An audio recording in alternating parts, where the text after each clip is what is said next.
E aí você volta para a história da opcionalidade, que é a história da Movida, né? A Movida fez uma aquisição pequenininha na Europa, semana passada. Uma aquisição em Portugal. A Movida tem... Ai, agora eu vou errar. Se eu chutar, eu vou errar, mas...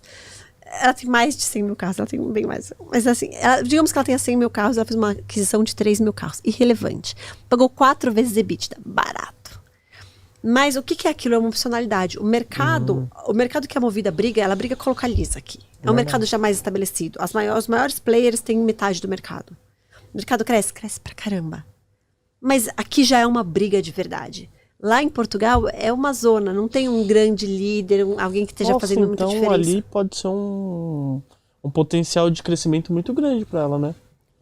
Então assim, mas quando a Movida surgiu, o que era? Você tinha a Simpar, e a Simpar tinha alguns serviços que envolviam aluguel de carros, então ela tinha o serviço de carro e o serviço de caminhão, não só aluguel, né? Então, se eu não me engano, para o Fleury, ela tinha o carro, o motorista que ia lá buscar o exame no laboratório e levar no outro, porque tudo tem prazo, né? O sangue estraga. Então, o que aconteceu? A Movida, ela foi adquirida pela Simpar quando ela tinha 2.400 carros. Nossa. Quanto que a Movida pagou pela empresa lá? Acho que 300 e poucos milhões de reais. Vamos dizer 300. Quanto vale isso? 300. Dá para ela dobrar? Dá, porque imagina o seguinte, tem muito brasileiro indo para Portugal passar férias. Concorda que é mais fácil se você chegar lá, uma empresa brasileira que aceita o seu documento, que você paga daqui em reais, você já sabe quanto você vai pagar, você sabe o que você vai encontrar lá, o cara vai estar acostumado a lidar com brasileiro. E assim, o turismo de Portugal é muito brasileiro. Fora muitos brasileiros morando lá, fora muitos brasileiros que estão morando 2, 3 meses lá. Ontem eu estava com uma conhecida, falou, não, eu tenho um apartamento em Portugal, e ali no Cascais. Então assim, o que acontece é uma opcionalidade. Você não precisa, no dia que eu precisar pagar por ela, provavelmente eu não vou ter mais ação. Mas aquela opcionalidade, no meio do processo, ela vira uma coisa.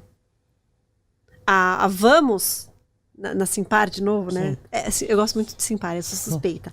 Mas a Vamos era uma opcionalidade. Ela era uma parte lá do negócio pequena. Ela falou, não, a gente vai separar, fazer disso uma empresa inteira.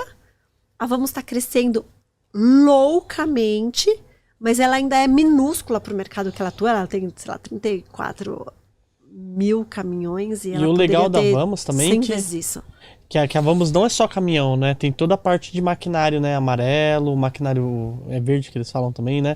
Todas aquelas máquinas agrícolas. E não tem uma empresa, eu trabalhei muito no setor de construção. Uma vez que eu estava lendo um relatório da Vamos, e eu achei muito legal isso daí. Porque realmente não tem uma empresa grande que tem esses maquinários para locação. Não, o mercado... Então é um mercado muito potencial. E o mercado de máquinas, até a linha amarela agora está surgindo, né? Então você tem, antigamente não tinha ninguém, agora tem a Mills fazendo um pouco de linha amarela, tem a Armac.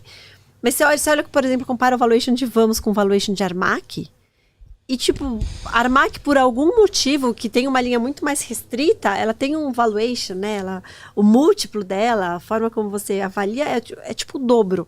Então, na hora que você olha, então você olha e fala assim, então, aqui parece que tem uma oportunidade.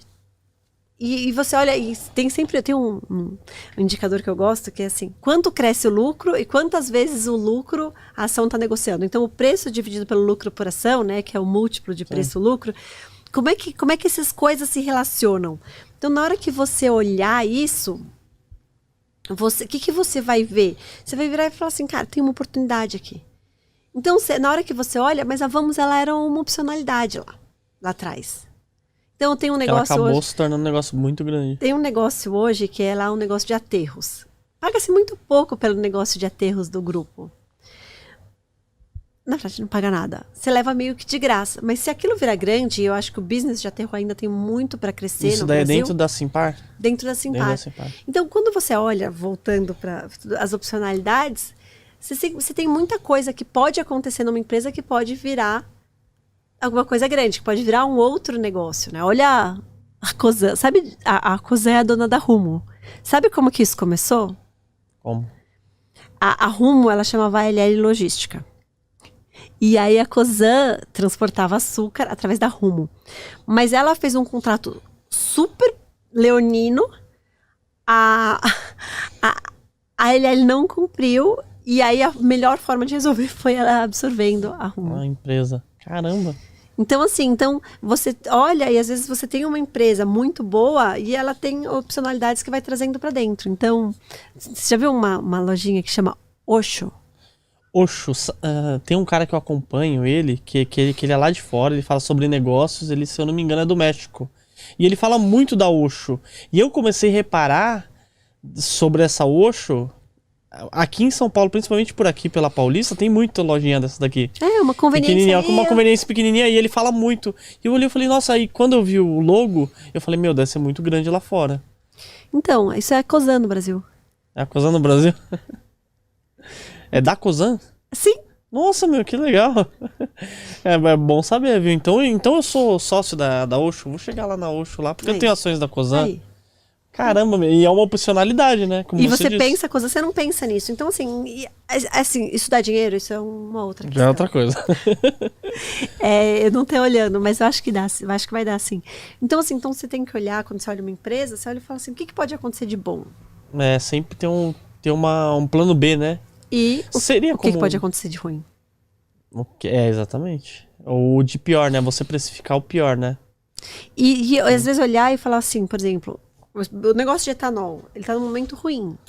Por quê? Por causa dessas mudanças de imposto, acabou que o etanol não teve as mesmas benesses da gasolina. Então eles estão organizando isso, mas não tá muito bom para a produção de etanol. Os caras tá querendo fazer açúcar.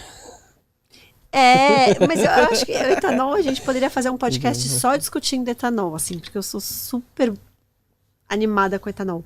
Mas então, assim, essas ações agora que produzem açúcar e etanol estão ruins. Entendi. Elas apanharam bastante. Essa é a hora de olhar, né? É a hora de olhar, exatamente. Tem alguma empresa que você está olhando ali? Dessas? Dessas daí? Eu gosto bastante da Jalles Machado. Da Jalles Machado, ela é um pouco mais protegida. Ela entrou recente na bolsa, né? Sim. Ela faz orgânico. E o açúcar orgânico, ele não é uma commodity. Então, o preço dele não chacoalha tanto. Então, acaba que ela tem um retorno dela um pouquinho mais protegido. Então, joga mais pro açúcar. E aí, quanto mais ESG o mundo, melhor pro açúcar orgânico, porque ele é mais ESG. Então, eu acho que é um que eu carrego confortável.